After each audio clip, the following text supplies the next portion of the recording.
नमस्कार, अनादि टीवी में आपका स्वागत है और मैं हूं आपके साथ ऋतु सिंह।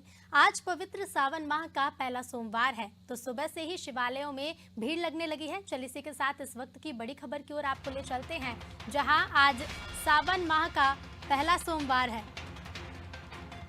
सुबह से ही शिवालयों में भक्तों की भीड़ लगी हुई है।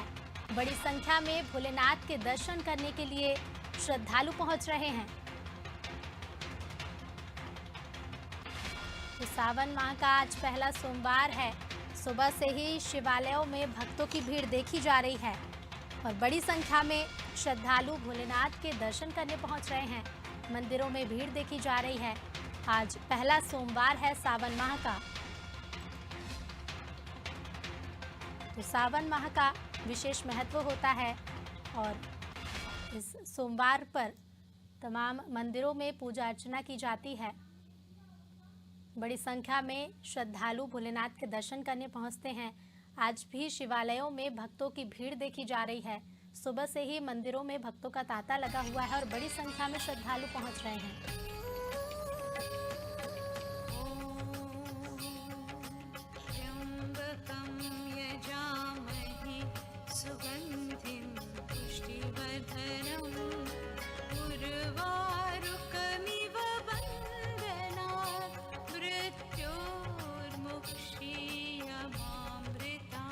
चलिए, तो आज मंदिरों में खासी भीड़ देखी जा रही है और राजधानी भोपाल के बड़ वाले महादेव मंदिर से हमारे संवाददाता दुष्यंत पारासर लाइव जुड़ रहे हैं हमारे साथ।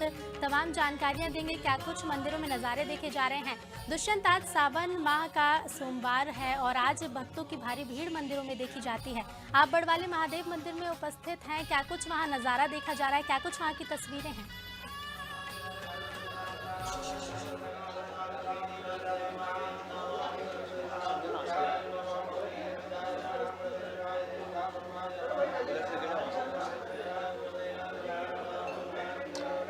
अब बिल्कुल देखिए, जिस तरीके से ऋतु पूरे अगर सोमवार की बात की जाए, सावन सोमवार की बात की जाए, तो एक अलग ही महत्व सावन सोमवार का होता है। और अगर पूरे हम सावन सोमवार की बात करें तो तमाम सारे जगहों पर शिवालयों में भक्तों की भीड़ नज़र आती है। हम अगर राजधानी भोपाल के ही बड़वाले महादेव मंदिर की बात करें तो यहाँ पर भी यहाँ जिस तरीके से सावन सोमवार की जो विधि विधान से जो पूजा होती है वो लगातार चल रही है। यहाँ पर शिव तांडव और शिव रुद्राभिषेक के जो मंत्रोच्चार होते हैं वो यहाँ पर किए जा रहे हैं। जो पंडित और पुजारी हैं वो लगातार भगवान शिव की आराधना कर रहे हैं। और जिस तरीके से ये देखने में आता है कि जो मान्यताएं हैं, प्राचीन मान्यताएं हैं भगवान शिव की, कि वो सावन महीना उनको सबसे ज़्यादा प्रिय होता है। और सबसे ज़्यादा जिस तरीके से जो लोग सावन के महीने में आराधना करते हैं और ख़ासतौर से सावन के जो सोमवार, जो 4 सोमवार पड़ते हैं, उन सावन सोमवार का विशेष महत्व माना जाता है। और इसी के चलते कहीं न कहीं जिस तरीके से पूरे शिवालयों की बात की जाए तो शिवालयों में लगातार भीड़ भाड़ सुबह से ही देखने को मिल रही है। लोग कतार में लगे हुए हैं। चूँकि कोरोना काल अभी खत्म नहीं हुआ है और इसी बात को ध्यान में रखते हुए तमाम सारे शिवालयों के जो प्रबंधन है उनने इस बात का ध्यान रखा है कि किसी भी प्रकार से लोगों को कोरोना से बचाया जा सके और उनके आराध्य देव के भी उनको दर्शन हो सके। इस बात को ध्यान में रखते हुए प्रयास ये किए गए हैं कि कोरोना के लिए सोशल डिस्टेंसिंग का पालन हो सके और लोग अपने आराध्य देव के दर्शन भी कर सके। इसके लिए एक यहाँ पर पाइप लगाया गया है जिसमें जो यहाँ पर जो लोग दर्शन करने के लिए आते हैं या फिर जो लोग यहाँ पर पूजा करने के लिए आते हैं वो दूध और जल यहाँ से अर्पित कर सकेंगे। इस पाइप के माध्यम से वो भगवान के ऊपर जाकर उनका जल अभिषेक है और जो दुग्ध अभिषेक है वो किया जा सकेगा। और उसी के चलते जिस तरीके से अगर पूरे यहाँ पर मंदिर की बात करें तो मंदिर प्रांगण में यहाँ पर जो पूजन अर्चना है जो वो लगातार चल रही है। दुग्ध अभिषेक, जल अभिषेक जो है वो चल रहा है। और जिस तरीके से अगर पूरे मंदिर की बात की जाए या फिर यहाँ पर शिवलिंग की बात की जाए तो यहाँ पर एक प्राचीन शिवलिंग यहाँ पर बड़ वाले महादेव का बताया गया है। और जिस तरीके से 200 साल पुराना इस मंदिर का एक विशेष इतिहास भी यहाँ पर लगातार सामने आता है कि यहाँ पर कहा जाता है कि यहाँ पर जो शिवलिंग है वो स्वयंभू शिवलिंग है खुद ही जमीन से प्रकट होकर बाहर आए थे और तब से ही लगातार उनकी पूजन अर्चन जो है यहाँ पर चलती रहती है। और जिस तरीके से एक विशेष महत्व भी बड़वाले महादेव का यहाँ पर माना जाता है। हमारे साथ में मंदिर के ही पंडित हैं, उनसे ही बात करते हैं। पंडित जी, क्या महत्व माना जाता है सावन सोमवार का और किस तरीके से यहाँ पर जो पूजन अर्चन है जो किया जाना चाहिए? ये श्रावण सोमवार का बड़ा ही विशेष महत्व है। कहते हैं वागर था विषंप्रक्त वागर था प्रतिपत्त जगता पितरो वंदे पार्वती परमेश्वर। शिव शक्ति की उपासना श्रावण सोमवार पे जो व्यक्ति करता है, जो विवाह जिसका नहीं हुआ है उसका विवाह पूर्ण होता है, जो श्रावण सोमवार की भगवान शिव शक्ति की सेवा करता है। और ये 300 साल पुराना मंदिर, भोपाल का प्राचीन मंदिर, ये वट के वृक्ष में माँ शक्ति और भोलेनाथ विराजमान है। शिवलिंग के रूप में भोलेनाथ विराजमान है, शिव शक्ति की यहाँ साक्षात विराजमान है। और यहाँ जो शिव शक्ति की उपासना करने आते हैं भक्तों के सभी मनोरथ सिद्ध होते हैं। श्रावण सोमवार का यहाँ विशेष इसलिए महत्व रखा गया है, और महत्व इसलिए है क्योंकि शिव और शक्ति वट के रूप में यहाँ साक्षात विराजमान है। 200 साल पुराना यहाँ वट वृक्ष है और उसी की जड़ में यहाँ से निकला हुआ ये जो शिवलिंग है विराजमान है। यहाँ पे बड़ी विशेषता है। जितने भी भक्त अभी तक आए हैं सबके मनोरथ यहाँ सिद्ध हुए हैं। इसी भाव से सभी श्रद्धालु यहाँ आते हैं और भगवान भोलेनाथ को दूध जल अर्पित करके फल पुत्र पुष्प आदि समर्पित करके अपने मनोरथों को रखते हैं। भगवान उनके कार्य सिद्ध करते हैं। यहाँ बड़ी विशेषता है इसकी। इस बार देखने में आया कि जो सोशल डिस्टेंसिंग रहे, मंदिर में लोग भीड़ भाड़ लेके ना आए, इस बात का भी ध्यान रखा गया है। यहाँ पर जो जल अर्पित करने की व्यवस्था जो है वो यहाँ पर अलग से की गई है ताकि एक पाइप लगाया गया है। यहाँ कोविड-19 का पालन करते हुए सभी का पालन करते हुए विशेषता ध्यान रखा गया है। दूर से सभी जल चढ़ा रहे हैं, अपना फल प्रसादी चढ़ा रहे हैं और ये पाइपलाइन की व्यवस्था की गई है ताकि एक एक करके भक्त लोग आएँ और अपनी अपनी मनोरथ सिद्ध करते हुए मनोकामना बोलती यहाँ दूध चढ़ाएँ, जल चढ़ाएँ, फल पुत्र पुष्प आदि यहाँ अर्पित करें। सारी व्यवस्थाएं कोविड-19 का ध्यान रखते हुए पालन कर रहे हैं। सभी मास्क धारण किए हुए हैं। मंदिर में भी आप देख रहे होंगे 2-4 सदस्य ही हैं, क्योंकि प्राचीनतः मंदिर है इसलिए 2-4 को होना, सेवा में होना परम आवश्यक है। इसलिए यहाँ 2-4 भक्त दिख रहे हैं। बाकी सारे भक्त बाहर से अपनी सारी सामग्री अर्पित कर रहे हैं और इसका विशेष ध्यान रखा जा रहा है कि सब स्वस्थ रहें, सब आनंद रहें। इसी कामना के साथ यहाँ अभिषेक भी अभी संपूर्ण हुआ। सावन सोमवार का विशेष महत्व आपने बताया। सावन सोमवार को एक व्रत भी किया जाता है, तो व्रत किस तरीके से किया जाए ताकि लोगों को पुण्य फल जो है वो सही तरीके से मिल सके? बहुत सुंदर। श्रावण सोमवार का विशेष महत्व है। और देखो, व्रत कहा गया है श्रेष्ठ विचारों को। प्रातःकालीन व्यक्ति नहा स्नान ध्यान करके ब्रह्म मुहूर्त से भगवान का ओम नमः शिवाय का शिव षडाक्षरी मंत्र जो है उसका मानसिक जाप करता रहे और यहाँ पे अर्पित पूजन करने के तत्पश्चात एक बार फलाहार लेकर के जीवन व्यतीत करे। यह 24 घंटे भगवान का स्मरण करता हुआ, भगवान का भजन करता हुआ जो व्यक्ति स्मरण करता हुआ समय व्यतीत करता है उसकी सकल कामनाएं सिद्ध होती हैं। श्रावण सोमवार का विशेष ये महत्व है जो इसमें व्रत करता है। और व्रत को जिस किया जाए, जल पी करके भी रहते हैं, दूध पी करके भी रहते हैं, कोई घी पी करके रहते हैं। आज के समय में ये सब पी करके नहीं रह सकते, इसलिए एक बार फलाहार कर लेते हैं और एक बार अन्न प्रसादी पा लेते हैं। इस प्रकार से भी जो व्रत करते हैं उनके भी मनोरथ सिद्ध होते हैं। और जो रोगी हैं, बच्चे हैं, अबोध हैं, अज्ञानी हैं, वह अगर व्रत ना कर सकें तो स्नान ध्यान करके केवल 5 मिनट भगवान का षडाक्षरी ओम नमः शिवाय मंत्र का जाप करते हैं, तभी उनके मनोकामनाएं भोलेनाथ पूरी करते हैं। क्योंकि भोलेनाथ का नाम ही है आशुतोष। शीघ्रम तुष्यति इति आशुतोषा। जो भगवान शीघ्र प्रसन्न हो जाए वही महादेव है। तो जो भगवान शीघ्र प्रसन्न हो जाए वही भगवान महादेव है। और जिस तरीके से भगवान आशुतोष भी उनको एक नाम दिया गया है। सेवक भी यहाँ पर लगातार सेवा में लगे हुए हैं। हमारे साथ में एक सेवक और हैं, वो क्या मानते हैं, कब से आप यहाँ पर सेवा में हैं और सेवादारी कर रहे हैं? मैं विगत 14 वर्ष से इस बाबा वटेश्वर मंदिर में बाबा का सेवक हूँ। मैं सबसे पहले आपसे ये निवेदन करना चाहता हूँ, जो हमारे भक्त हैं, हम सब समिति सबसे पहले श्रद्धा भक्ति के साथ जो शासन ने हमें अनुमति दी है उसी का पालन करते हुए हम सब लोगों ने ये निर्णय किया कि कोई भक्त हमारा मंदिर में प्रवेश करते कोरोना पॉजिटिव ना हो। इसीलिए हमने सबसे विशेष ये व्यवस्था की है कि लोग दूर से ही 12 फीट का पाइप है, 12 फीट दूर से ही बाबा वटेश्वर पे जल अर्पण करें और जो भी उनकी दूध दही अभिषेक करना 10 फीट दूर से करें ताकि बाबा का जल भी हो सके और है ना किसी भक्त को हानि भी ना हो सके। हम सबका ये प्रयास है। इसके साथ ही आप जैसे जानते हैं कि बाबा वटेश्वर स्वयंभू शिवलिंग से यहाँ पे बाबा भोले इतने हैं कि अगर मात्र जल से ही इतने प्रसन्न होते हैं कि वो उनकी सभी मनोकामना पूर्ण करते हैं। इसलिए हमारा ये समिति का ये प्रयास है ताकि हम सभी जो बाबा वटेश्वर का सावन सोमवार है सभी हर्ष और उल्लास मनोकामना से एवं बाबा से ही प्रार्थना कर रहे हैं कि इस कोरोना महामारी को जल्द से जल्द जो तीसरी लहर आने वाली है उस संकट से भी हम सबको मुक्ति दिलाएं। तो तीसरी लहर आने वाली है और उसी के तहत तमाम सारी व्यवस्थाएं यहाँ पर की गई हैं। तमाम सारे जो यहाँ पर जिस तरीके से लगातार प्रयास भी यही किए गए, एक पाइप यहाँ पर लगाया गया ताकि किसी भी प्रकार से जो लोग हैं उनके दर्शन और उनकी पूजा में व्यवधान पैदा ना हो। उनका जो जल है वो भगवान शिव के ऊपर ही जाकर गिरे और उनको जल अर्पित किया जा सके। यहाँ पर देख सकते हैं कि तमाम सारे लोग जो हैं वो यहाँ पर पूजन अर्चन करने के लिए पहुँचे हैं। तमाम सारे लोग जो हैं वो कहीं ना कहीं अपनी बारी में अपना इंतजार कर रहे हैं। यहाँ पर प्रयास ये किया गया है मंदिर प्रबंधन के द्वारा कि कहीं ना कहीं एक दूरी जो है वो भगवान से उन लोगों की हो सके ताकि लोग यहाँ पर भीड़ भाड़ न लगाएं। और जिस तरीके से लगातार ये देखने में आता है कि कहीं ना कहीं भीड़ भाड़ वाले इलाकों में ही कोरोना संक्रमण जो है वो फैलता है और इस बात को ध्यान में रखते हुए प्रयास भी यही किया गया है। और जिस तरीके से यहाँ पर भगवान नंदीश्वर की पूजा यहाँ पर की जाती रही है और अभी भी लगातार जो है महिलाएं भी बड़ी संख्या में पहुंची हैं, पुरुष भी बड़ी संख्या में पहुंचे, जल अर्पित कर रहे हैं, दूध अर्पित कर रहे हैं। और कहीं ना कहीं जिस तरीके से जो रुद्र अभिषेक का एक रिवाज है वो उसको भी लगातार रिवाज निभाते हुए लोग यहाँ पर नजर आए हैं। और ऋतु जिस तरीके से अगर प्राचीन पूरा बात की जाए प्राचीन मंदिर की तो कहीं ना कहीं 200 साल पुराना ये मंदिर बताया जाता है। यहाँ पर शिवलिंग जो है वो कब से है इसका तो अभी किसी को भी जानकारी नहीं है। तो ये जरूर है कि इस प्राचीन मंदिर में एक बड़ी संख्या में लोग पहुंचते हैं और दर्शन करते हैं, पूजन अर्चन करते हैं और प्रयास उनका ये होता है कि भगवान भोलेनाथ को वो प्रसन्न कर सके। साथ ही साथ इस बात को भी अपनी जो उनकी मनोकामना है वो भी भगवान भोलेनाथ से कह सके।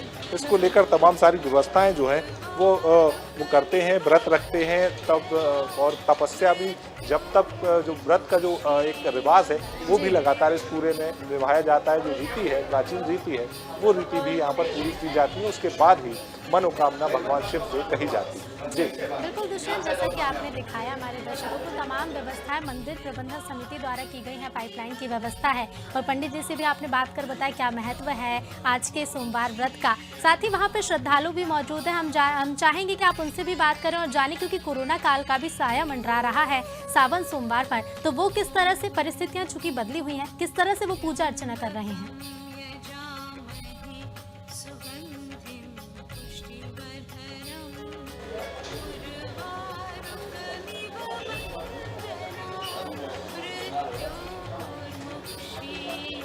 हाँ जी बिल्कुल, देखिए यहाँ पर सेवादारों के साथ साथ में यहाँ पर जिस तरीके से श्रद्धालुओं की बात की जाए तो श्रद्धालु भी यहाँ पर बड़ी संख्या में पहुँचे हैं। और हर एक श्रद्धालु को आप देख सकते हैं कि हर एक श्रद्धालु यहाँ पर मास्क लगाए हुए है और जिस तरीके से जल अर्पित करने के लिए अपनी बारी का इंतजार भी कर रहे हैं। आप यहाँ पर कब से आ रहे हैं, कब से यहाँ पर पूजन अर्चन कर रहे हैं? हम सर यहाँ से कम से कम हर जब भी सावन सोमवार आते हैं हम यहाँ आते हैं। आज हमें 5-10 साल हो गए। ये कोरोना काल लगातार जारी है, ऐसे में जो व्यवस्थाएं की गई हैं क्या ठीक व्यवस्थाएं हैं मंदिर प्रबंधन की? बिल्कुल ठीक व्यवस्था है सर, बहुत बढ़िया व्यवस्था है। अंदर जाने नहीं दे रहे, बाहर से ही जल चढ़ाया जा रहा है, बहुत अच्छी बात है। आप क्या मानते हैं कोरोना काल में किस तरीके से लोगों को इस बात का ध्यान रखना चाहिए कि मंदिर जाना है, पूजा करना है, लेकिन इस बात का भी ध्यान रखना है कि मास्क भी लगाना है, लोगों को ये जानकारी भी देना है? ध्यान तो रखना चाहिए, पूजा करना भी ज़रूरी है, हर किसी की अपनी श्रद्धा है, लेकिन इसका ध्यान रखना भी ज़रूरी है कि दूरी बनाए रखें। और मतलब ये जो व्यवस्था करी है वो सब अच्छी है मंदिर वालों की तरफ से।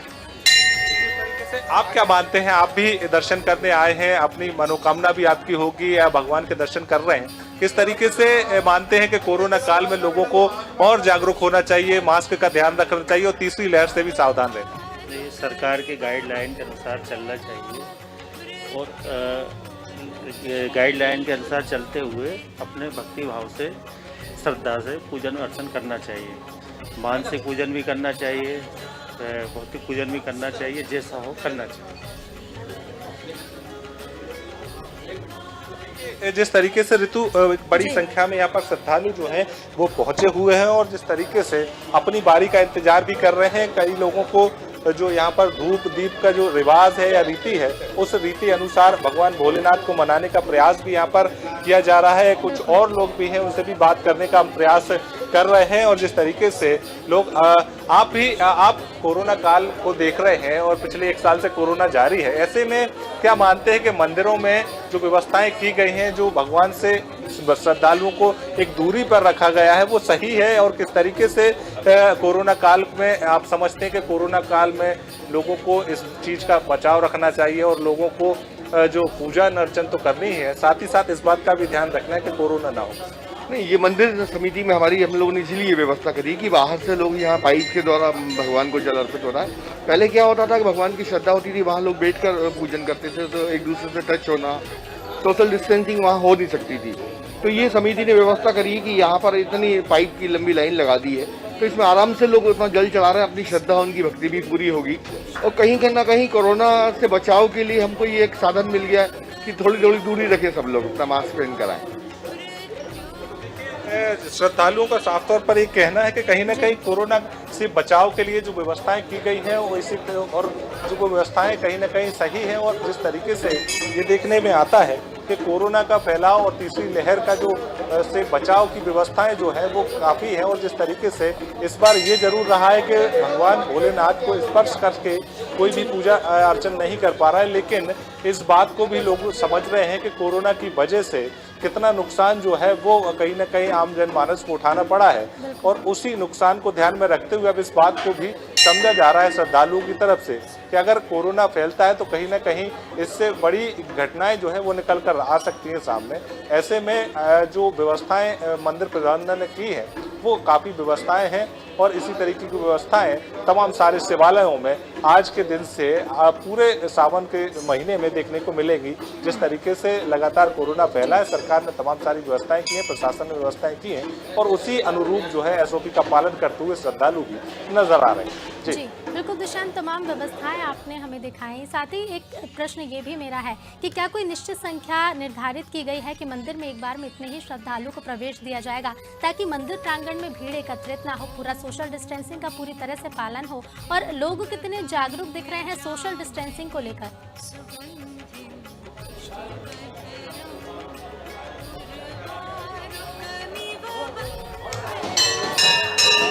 देखिए, अगर ऋतु पूरे मंदिर प्रांगण की बात की जाए तो इस बात को ध्यान में रखा गया है कि जो एक विशेष संख्या यहाँ पर रखी गई है कि एक बार में दर्शन के लिए केवल 100 से 150 लोग भी यहाँ पर एक बार में पहुँच सकेंगे। और जिस तरीके से आरती और वहाँ जो श्रृंगार है वो यहाँ पर आप देख सकते हैं कि आरती की शुरुआत यहाँ पर हुई है और तमाम सारे जो दीप से यहाँ पर भगवान भोलेनाथ को मनाने का प्रयास और जो पंडित हैं, जो पुजारी हैं यहाँ पर, वो अब उनका श्रृंगार करके आरती और भोग लगाने का जो काम है वो भी कर रहे हैं। जिस तरीके से रीति रही है, जिस तरीके से रिवाज रहे हैं, उन रिवाजों के अनुसार यहाँ पर भजन किए जा रहे हैं। और जिस तरीके से ये देखने में आता है कि सावन का महीने का एक विशेष महत्व होता है, तो उसी महत्व के तहत पूरा जो यहाँ पर भोग लगाने का काम भी किया जाता है कि भगवान भोलेनाथ जो प्रसाद का भोग लगाएं और प्रसाद का फिर वितरण भी यहाँ पर किया जाता है। और जिस तरीके से हमने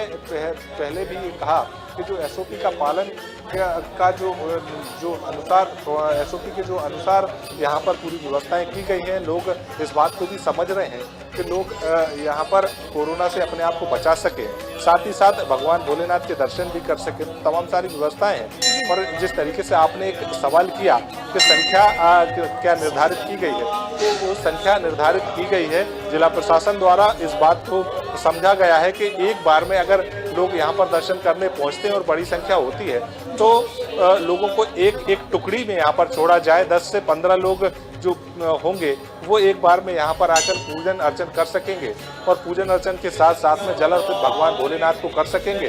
साथ ही साथ जो लोग बाहर होंगे वो उनको अपनी बारी का इंतजार करना होगा। तो हमने जैसे ही जब हम पूरे फुटेज दिखा रहे हैं तो दौरान भी आपने देखा होगा कि ज़्यादा भीड़ यहाँ पर नजर नहीं आई और यहाँ पर एक आरती के यहाँ पर भगवान भोलेनाथ की देखने को मिल रही है। जो पुजारी है, मंदिर प्रबंधन है, वो यहाँ पर भगवान भोलेनाथ की आरती उतार रहे हैं। और जिस तरीके से जो अभी तक प्राचीन रिवाज रहे हैं उन रिवाज के अनुसार लगातार हर एक पहर के बाद यहाँ पर भगवान भोलेनाथ का अभिषेक होता है। अभिषेक के बाद यहाँ पर श्रृंगार होता है और श्रृंगार के बाद उनको जल और फूल पुष्प अर्पित किए जाते हैं और उसके बाद यहाँ पर भोग लगाकर आरती भी यहाँ पर भगवान भोलेनाथ की उतारी जाती है।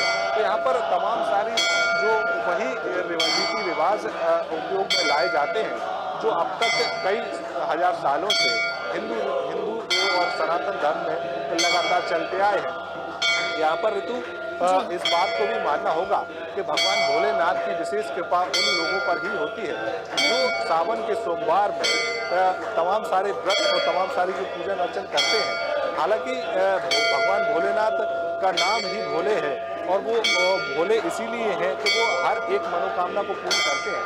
लेकिन कहीं ना कहीं जिस तरीके से ये लगातार देखने में आता है कि जिस तरीके से ये भोलेनाथ जो है वो सावन का महीने का एक विशेष महत्व होता है और सावन के महीने में पृथ्वी पर ही विचरण करते हैं और उसी के चलते कहीं ना कहीं हर एक मंदिर में हर एक धार्मिक स्थल पर वो पहुंचते हैं और जो लोग उनको मन से ध्यान से उनको मानते हैं उनको कहीं ना कहीं मन वांछित फल भी वो अपनी पूजा के तौर पर देते हैं। तो ऐसे में भगवान भोलेनाथ को मनाने के लिए लोग बड़ी संख्या में मंदिरों में पहुंच रहे हैं, शिवालय में पहुंच रहे हैं और जिस तरीके से आरती की बात की जाए तो लगातार आरती जारी है। सुनाते अपने जो हमारे जो लोग हैं उनको सुनाते हैं किस तरीके से आरती यहाँ पर लगातार जारी है।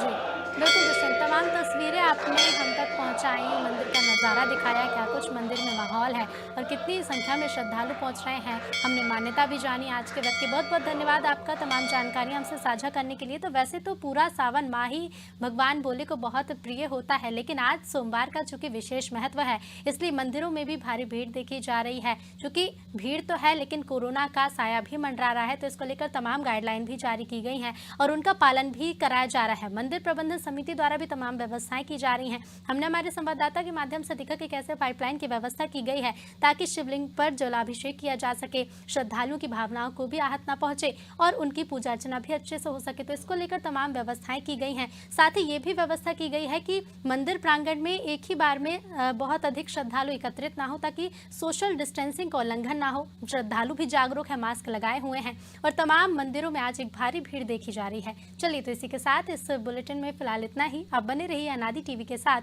नमस्कार।